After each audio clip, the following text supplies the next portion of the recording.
What's up, Boulder Comedy Show fans? It's your boy, Brent Gill. Welcome back to another episode of the Boulder Comedy Show podcast.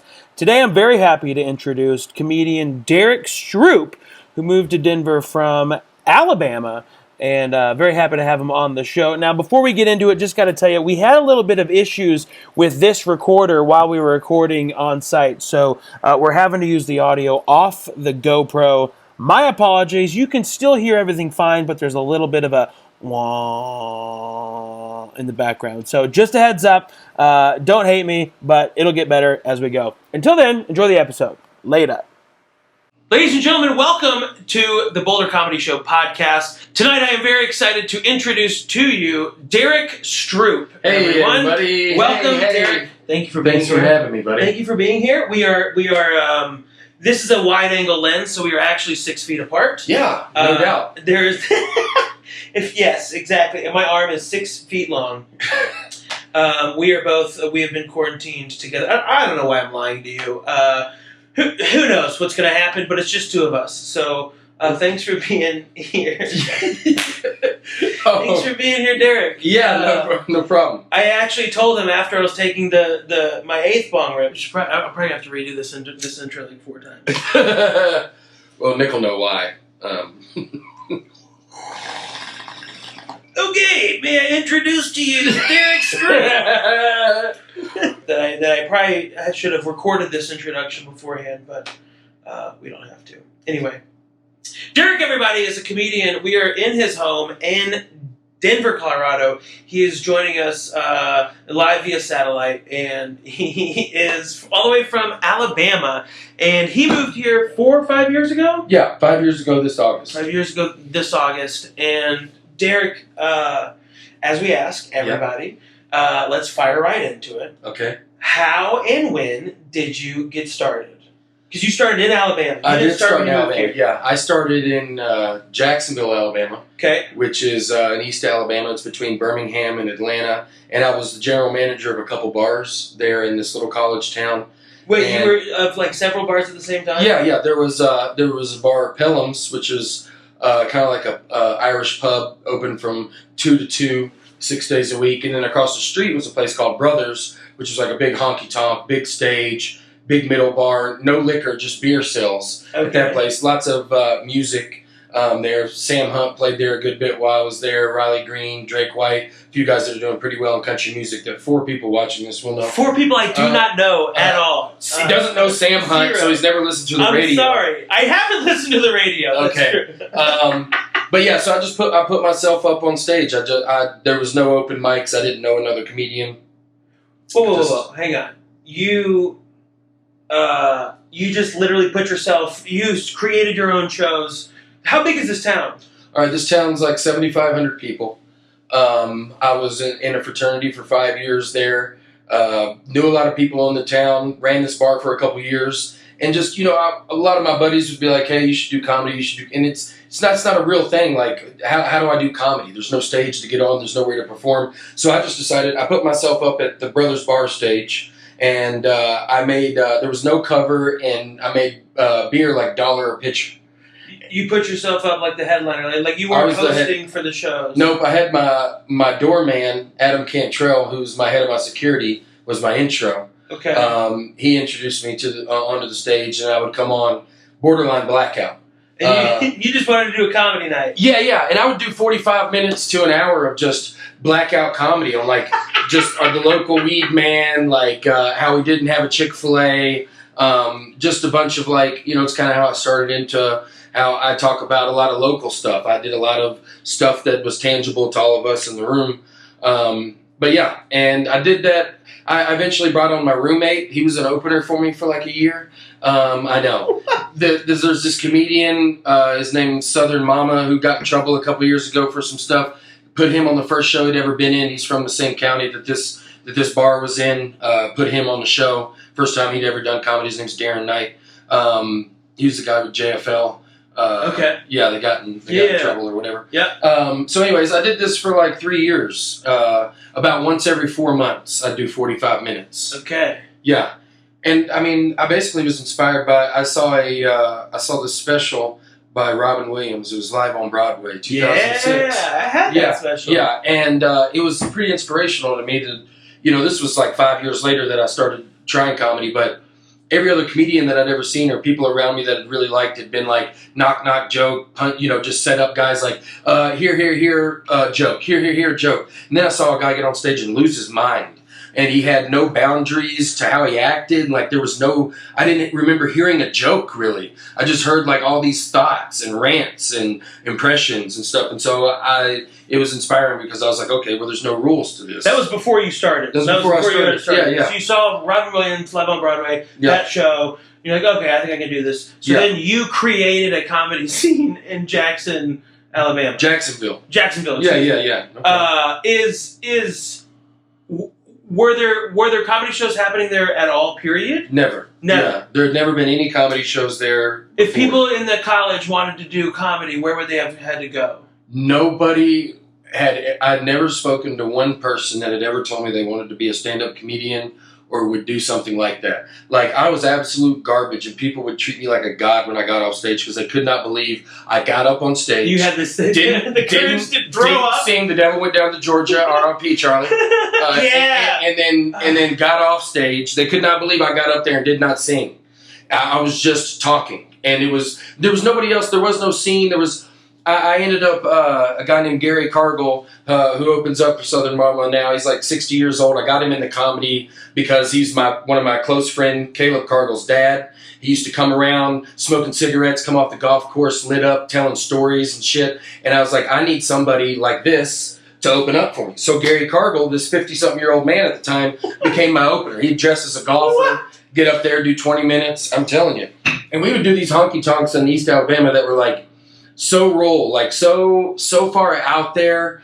Nobody had ever done comedy there, and everybody was so willing to give us a shot because they didn't even understand what was going on, But it's such a weird way to get into it. I know. And then I moved to Colorado in 2015, go to my first open mic, meet my first community of comedians, and it was mind blowing.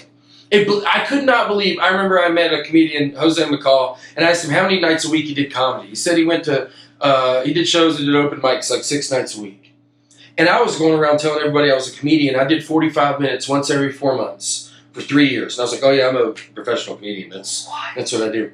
So anyways, I got into it. You did come in guns a-blazing, and I was like, who the fuck is this guy? Yeah. And I think everyone was. For sure. Who the fuck? But you just... Boy, that puts a lot of this into context. Mm-hmm. Holy shit! But I will say here's the point I would like to make. I was not yelling when I got to Denver. I started yelling very shortly after I got to Denver. Like in my comedy, my angry comedy. I used to I've always been long-winded and kind of ranty. Even when I first started, I was energetic, walking around the stage, telling these stories, talking about this stuff. But I got here and I did I would say 6 months of open mics. And I was eating shit, and people were rolling their eyes. How many nights a week? Every night a week? No, not even close. I would say 2 or 3 nights a week the first 6 months. I lived in Thornton, and I didn't have a car, so I would come down when I could.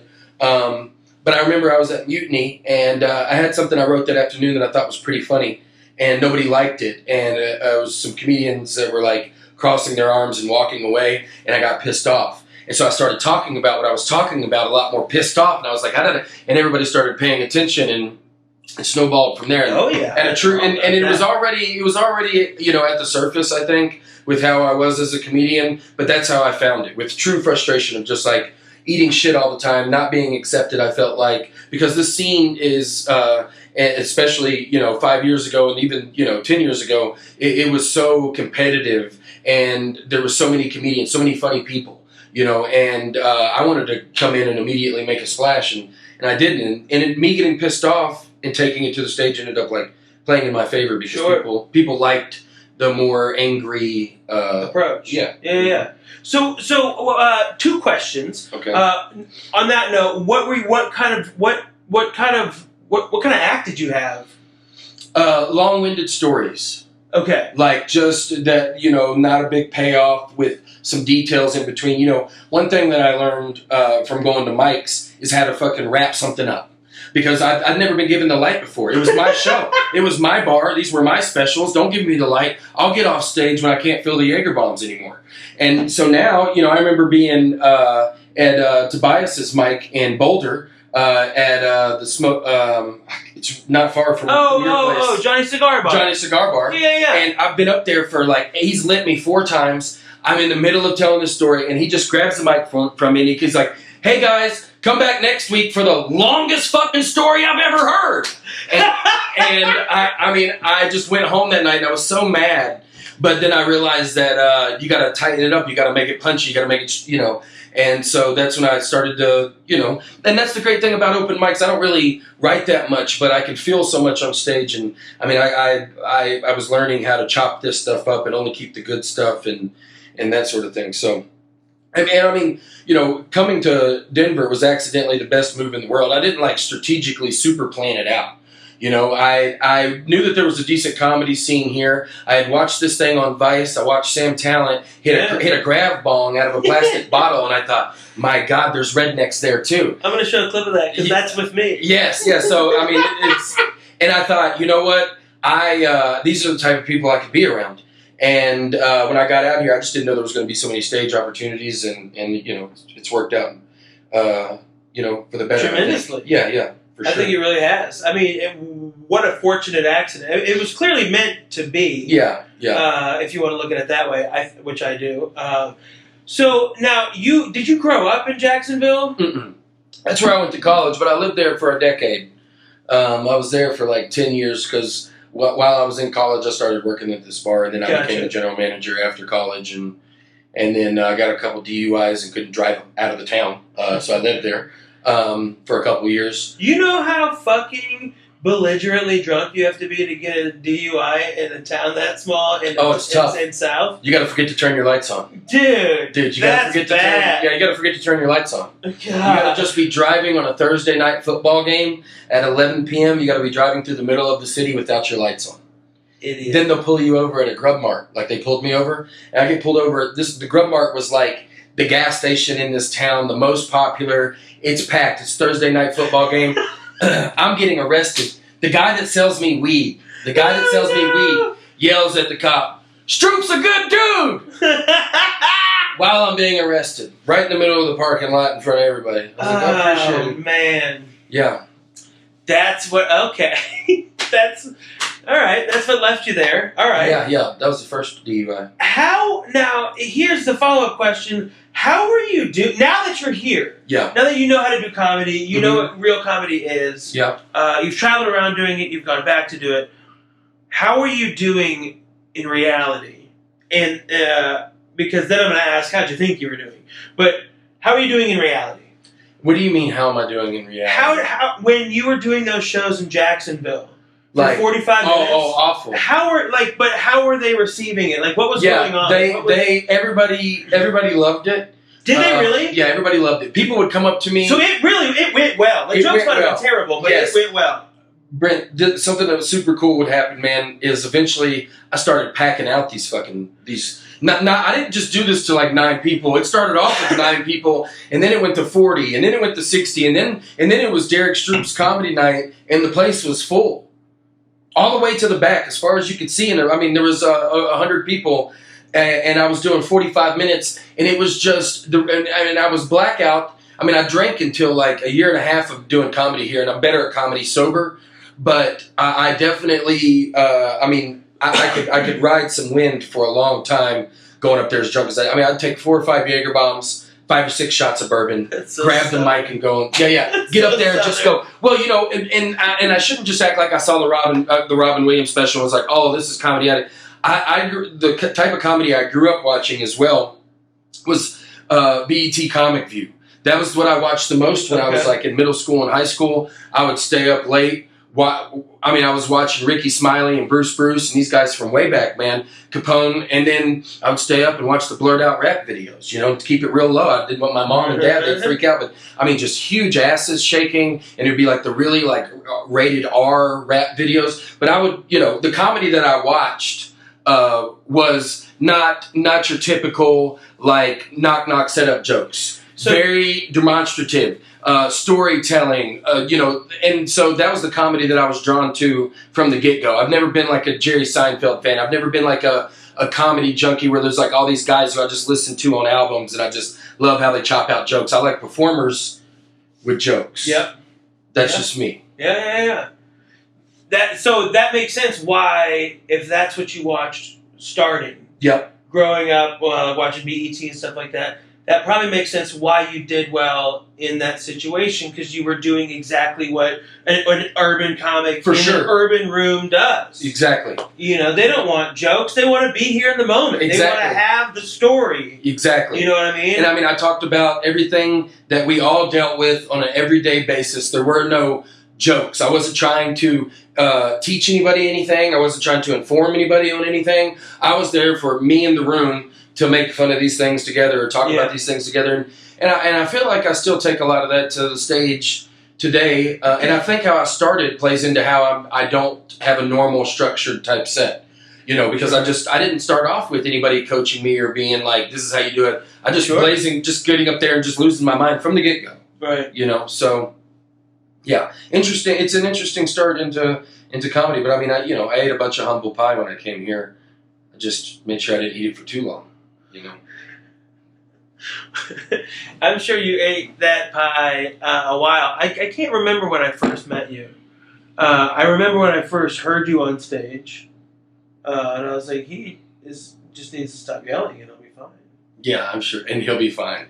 He would say some shit like that. The first time I saw you was at High Plains in like 2016, and you were dressed in like this fucking Chippendales outfit. Yeah. Yeah. Two like model smoke show girls were on each side of you, and I thought like, who the fuck is that? I was like, what the fuck is going on? I was like, the guy that drives the limousine has all the chicks here? I was like, that's insane. That show's great. Okay, so interesting. So you were doing well in this small town, doing that kind of comedy. You thought that's what comedy was. Yeah, I thought it was, yeah. And you move out here. How long did it take you to get kind of into the swing of things? Well, probably about a year. And then from that year, so it was a year of like, this is what comedy is. Yeah, I realized that I had to realign my priorities. But, I've told people before, I am proud of my reaction because I didn't feel intimidated or scared.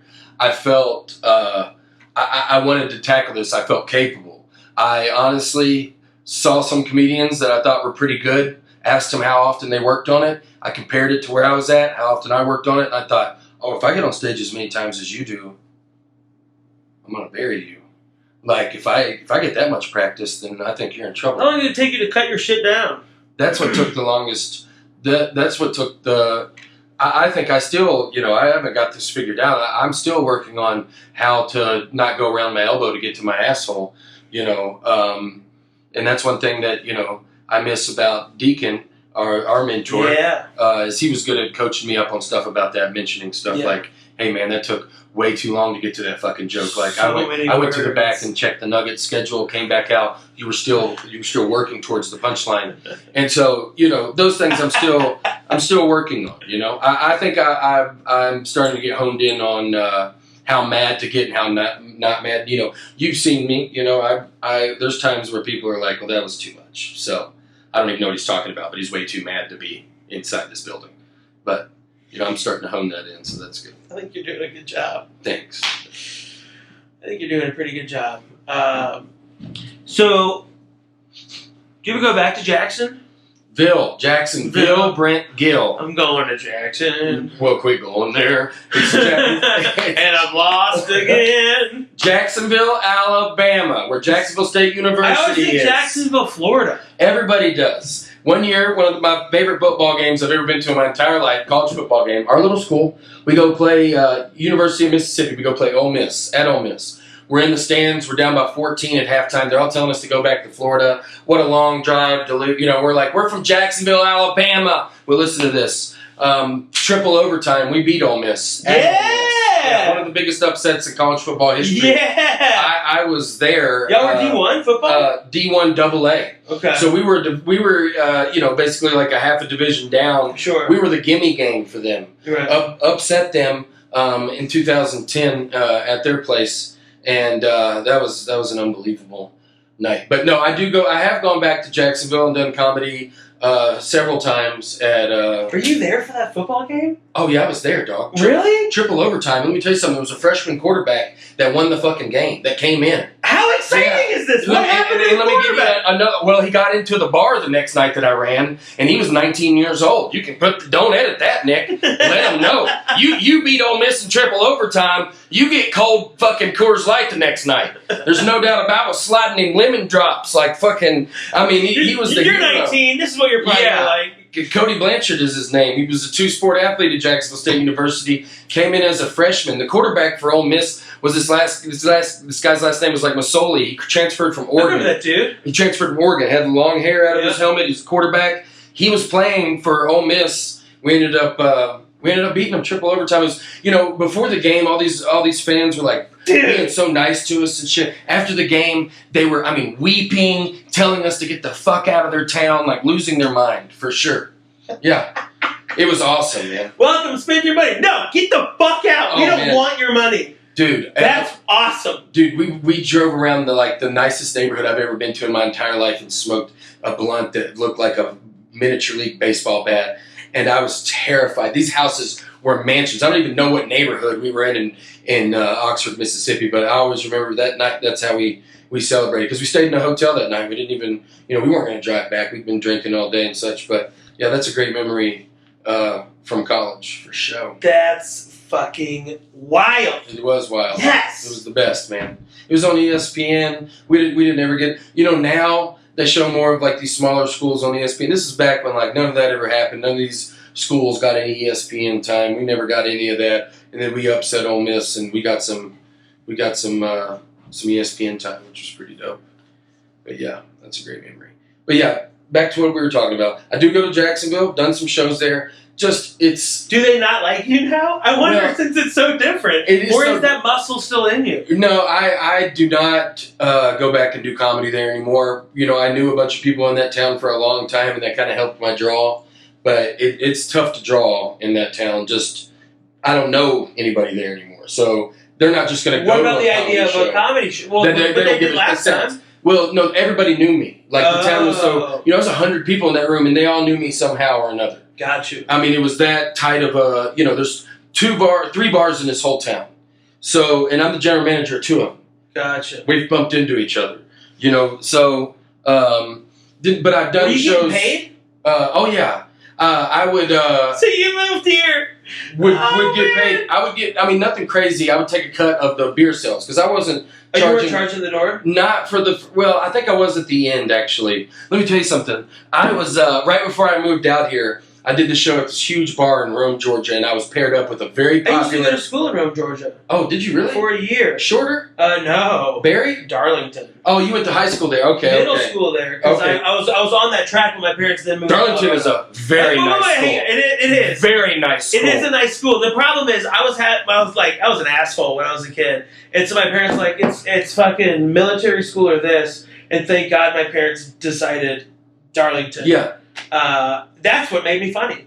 Yeah. I credit that year in school for what made me funny. I bet. Because I knew how all the kids were going to pick on me. And so then I go to this school where there's 13 kids in my grade. Mm-hmm. And then I knew all the jokes. So I said them first. Disarmed them. That's how I learned to do that. And then I was friends with one of the popular kids. This is what grade? 6th. Perfect. So I picked on him in a fun way. And then that became cool. And then I learned how to be funny and like confident. And then when I moved to Colorado, it's like, let's put this to test.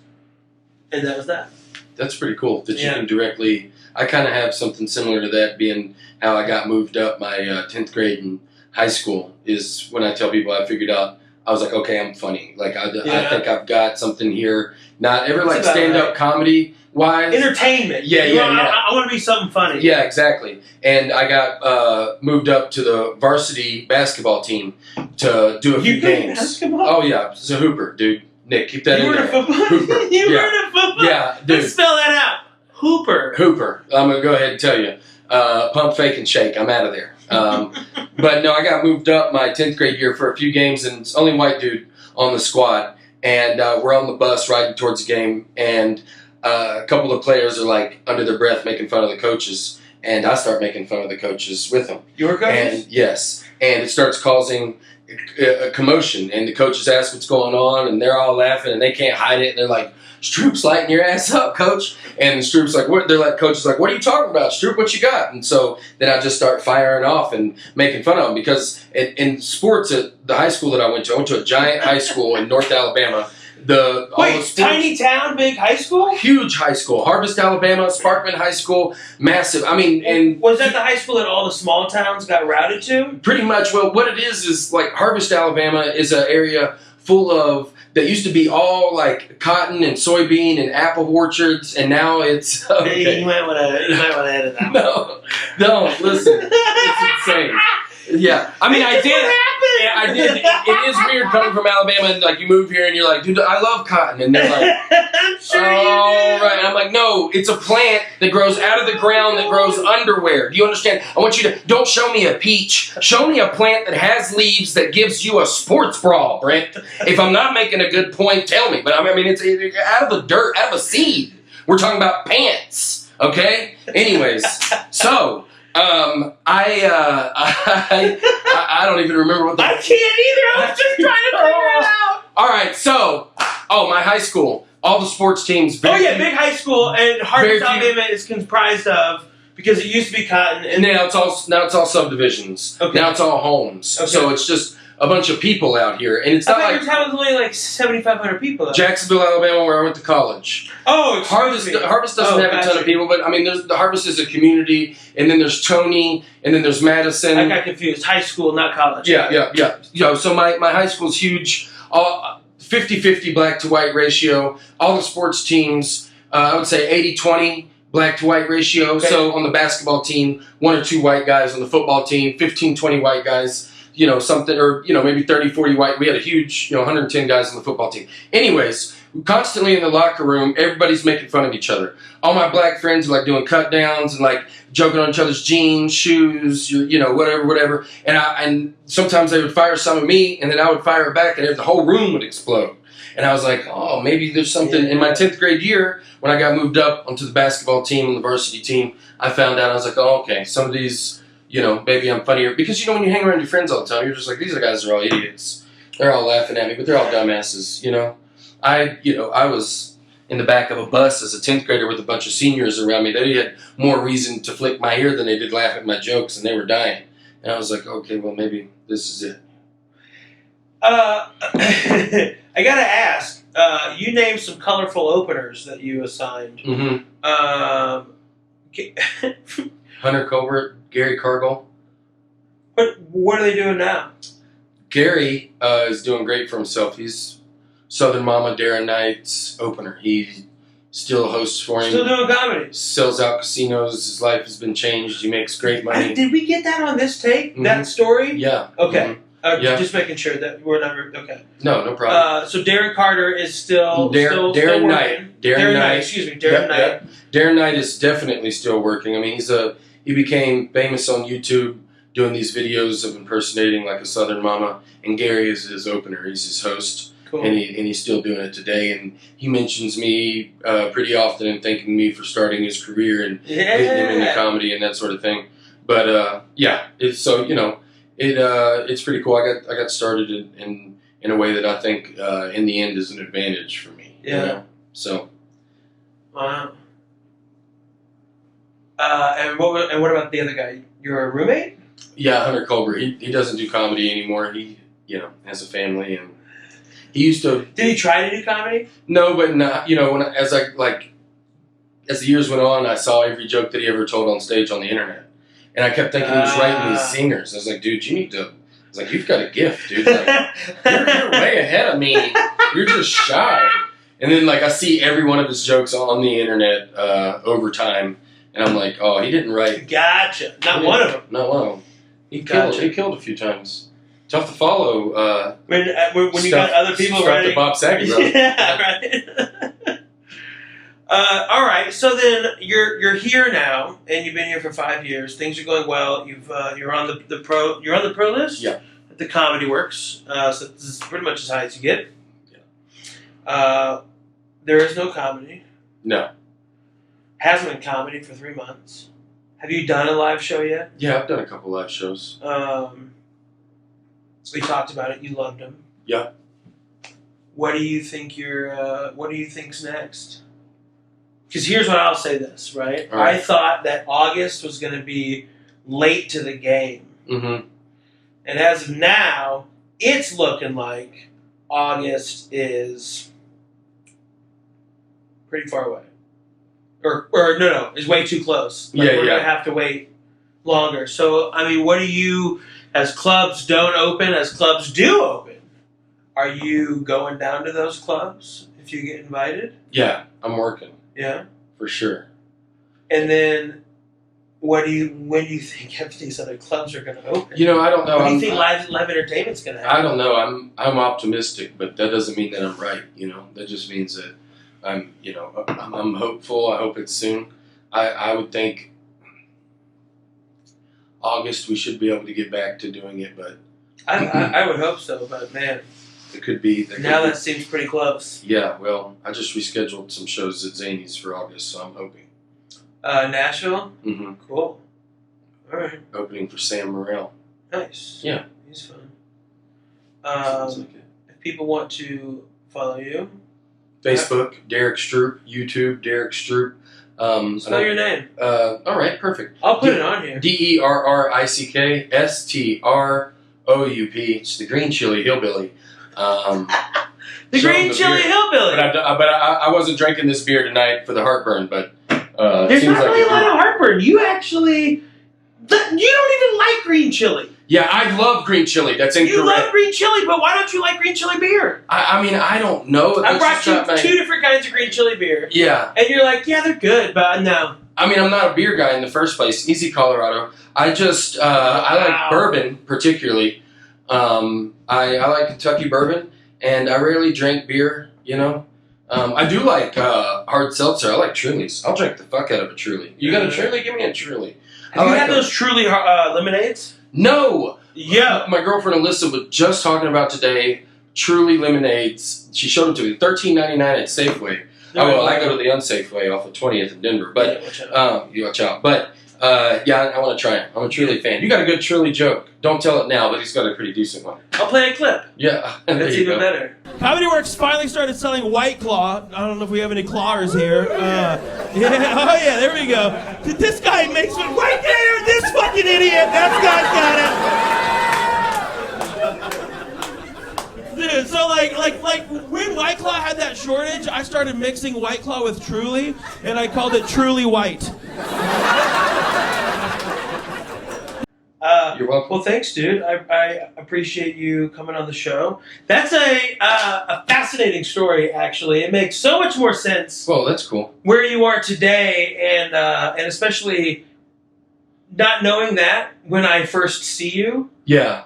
Of course, you're going to judge someone by the set you see. For sure. And you're like, yeah, well. Yeah. And you had no idea. Yeah. You weren't supposed to do 45 minutes. I mean, I Cool, we're gonna do an open mic. I guess that's gonna be a long open mic. Yeah, I've learned so much in the almost 5 years I've been here. I've learned so much from.